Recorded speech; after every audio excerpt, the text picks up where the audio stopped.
好的，直接开始吧，开始这把 Word 给 break 是吧？S break，S 一个是 dictionary.hu 加入 S 可以被 space separate one or more dictionary。我操，这个还没变成 decode 了 ，OK，这个可以。这其实是，不然了，就看一下可不可以组成就行了，139。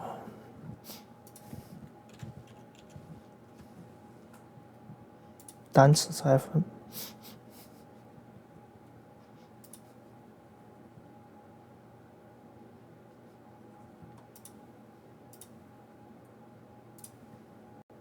Hi everyone, and welcome to another LeetCode video solution. Today we're going over an awesome problem called word break. So the input is going to be a string and a dictionary of words, and our job is to determine true or false if we can break or segment the input word using the words in the dictionary. So for LeetCode, we can break it using leet and code, and for Apple Penapple, we can use apple twice and pen once. Let's not worry about algorithms for a second and think about how we might do this if we were just to eyeball it. What if we had L-E-T? No, that doesn't work. What about L-E-T-L? That doesn't work. What about L-E-E-T? Perfect. That's our valid word break. But what did we really do? We took the pieces from the dictionary and tried constructing our target word. Here's a familiar intuition. If you've ever played a puzzle game, then you've solved word break. Think of the pieces as the words in the dictionary, and think of the puzzle as the completed word. We can start from the completed puzzle and remove one valid piece at a time until we reach empty. Or we could go from empty and use the puzzle pieces to build up to the final puzzle. The approach where you go from the completed puzzle to the empty is called top-down. The approach where you go from the empty to the completed puzzle is called bottom-up. So what did we do with the top-down approach? We removed valid pieces and at each stage checked if we received a valid word break. In terms of code, we're going to remove substrings and recursively check if we have a valid word break. Why recursion? That's because we're asking the same question repeatedly on smaller and smaller versions of the given substring. Now, let's draw our recursive tree and see what it looks like from the beginning. The word break of leet will be true if any of these branches are true. For example, if L exists in the dictionary and the word break of EET is true, then our output will be true. If the word leet exists in the dictionary and the word break of empty, which is true, returns true, then our output will be true. By the way, the word break of empty, which is the base case, is true, since we can choose not to take any words from our dictionary. Each one of these subproblems has their own set of branches. Let me go ahead and complete the tree. Cool, we finally got our tree. Each recursive stack removes one additional letter from the left side and recursively calls word break on the remaining portion of the string. We repeat that until we hit our empty base case, and if any one of the leaf nodes in the recursive stack returns true, then the output for our original question is going to be true. Now keep in mind that the actual stack trace depends entirely on the dictionary. For example, if we had L, EE, and T, the stack trace would go as I highlighted: L and word break of EET, EE, word break of T, and T and word break of empty. When that leaf returns true, that true bubbles up to the top, and we have word break of leaf equals true. Nice. But what if we didn't have a true? What if we had an invalid word break? What if instead our dictionary looked like this? As you can see, there's no T, so this is going to be invalid. And because this is the worst case scenario, we will hit just about every single recursive stack. Do you think there's some way we can optimize our performance? Take a look at the recursive calls and see how many times there's work being redone. For example, word break of ET is happening a couple of times. Word break of T is happening several times. What if we could store the results of those things in some data structure that acts like a cache, so that if we revisit it again, we simply read from the cache and we don't have to go in that branch? And this is called pruning the tree. Imagine we finished our left big branch. After this is done, the word break of EET, ET, and T are all going to be stored in the cache, so that in the future, if we run into these, we don't have to recompute it. We simply take it from the cache. Finally, I've underlined the places where we do repetitive work. As you can see, we already have these values in the cache, so if we revisit them again, we simply don't have to go through. We take what's in the cache and continue. Perfect. Now what about the other approach, the bottom-up approach? How can we go from word break of empty to word break of leet? Remember the puzzle? What's the smallest puzzle piece we can get from leet and somehow figure it out using word break of empty? If you guessed word break of L, then you're correct. Word break of L is pretty easy to compute when we have word break of empty. All we have to do is check if L is in the dictionary, and we already know the base case is true, so we can build up our first step. Nice. We know what word break of L is because we have a dictionary and we have the base case. What about the next piece? Can we figure out the word break of LE using some combination of word break of L and the base case? Sure. Let's look at how that's possible. For the word break of LE, we have two ways to figure it out. Either we have LE in the dictionary and the base case, or we have E and we check the word break of L. Either one of them is fine. Both of them might be true, but all we need is one. The word break of LEE is similar, but this time we have three possible ways. You might have noticed that this is starting to look like a DAG. As we solve more problems, you'll see the deep connection that DAG and bottom-up dynamic programming share. Let's add one more letter and finish our problem.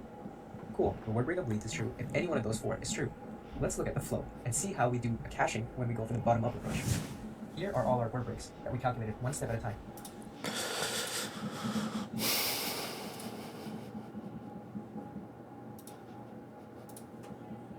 Let's put them all in a cache, or a table, similar to our memoized approach. We have 5 word breaks, so we make a table of size 5. Once we have our DP of 4, we can return and finalize our answer. Sweet, we got our answer. Now we know what to do, and we can start writing our code. Let's begin with the top-down code. It's recursive, so let's write a helper method. The helper method needs the string and the dictionary, and it also needs some way to keep track of words during the word break. So we'll pass in a pointer variable. In addition, we'll pass in a data structure that's going to access the cache.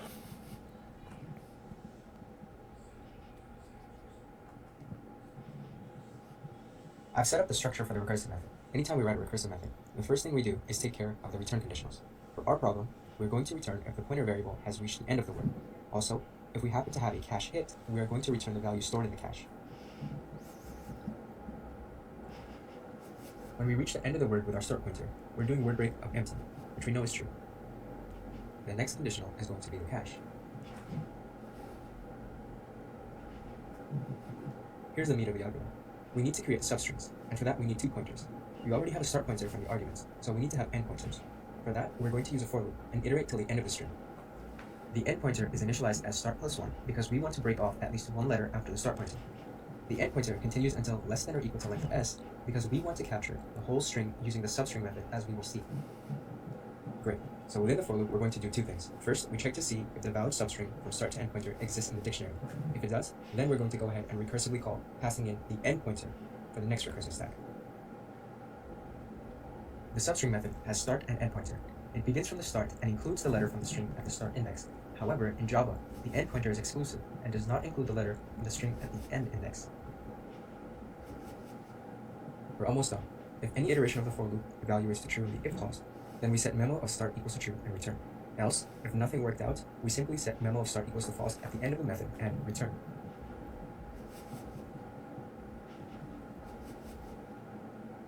Finally, we can go over the time and space complexities. I'm going to define n as the length of the input string s. For the time complexity, there are 3 main things to take care of. 1, we keep track of how many times word break is being called. 2, we keep track of how many for loop iterations each one of those calls is making. And 3, we look at the s.substring method on line 14. So, think about our cache. We know that the cache prevents us from doing duplicate word breaks. So the cache is going to contain all the suffixes of the input string. For the space complexity, let's look at the data structures and the recursive stack size. We already have a cache size of n, and the recursive stack, in the worst case, is always going to go at a maximum of size n. Finally, for the time complexity, we have big O of n cubed. And for the space complexity, we have big O of n. The tree is going to help us calculate our complexity. Thanks to the cache, the number of word breaks we do is limited to the number of suffixes. So, for an input length of n, we're only going to do n word breaks. Now, each one of those is going to have a for loop iteration proportional to the substring that was passed in for that stack. So leet has for loop for 4 iterations, eat has 3 for the for loop, et has 2, and t has 1. So far, we have n squared. But let's not forget that substring method. So overall, it's going to be n times n times n, for big O of n cubed. Big O of n cubed. So here's the recursion. Here's the for loop.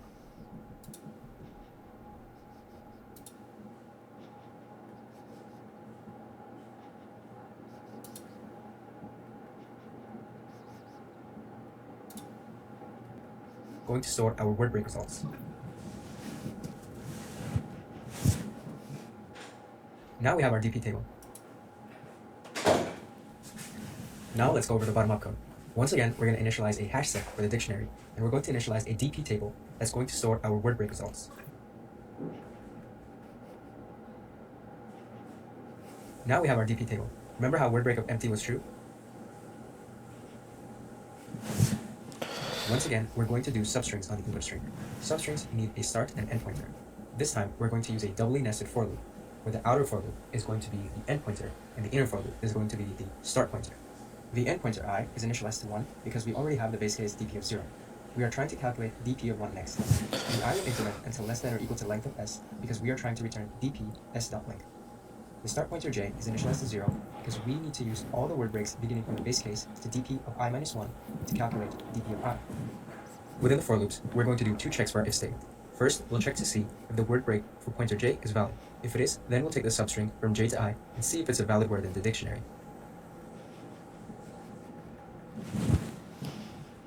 The substring method will use j as a we can go over the time and space complexity. For the space complexity is going to be big O of n.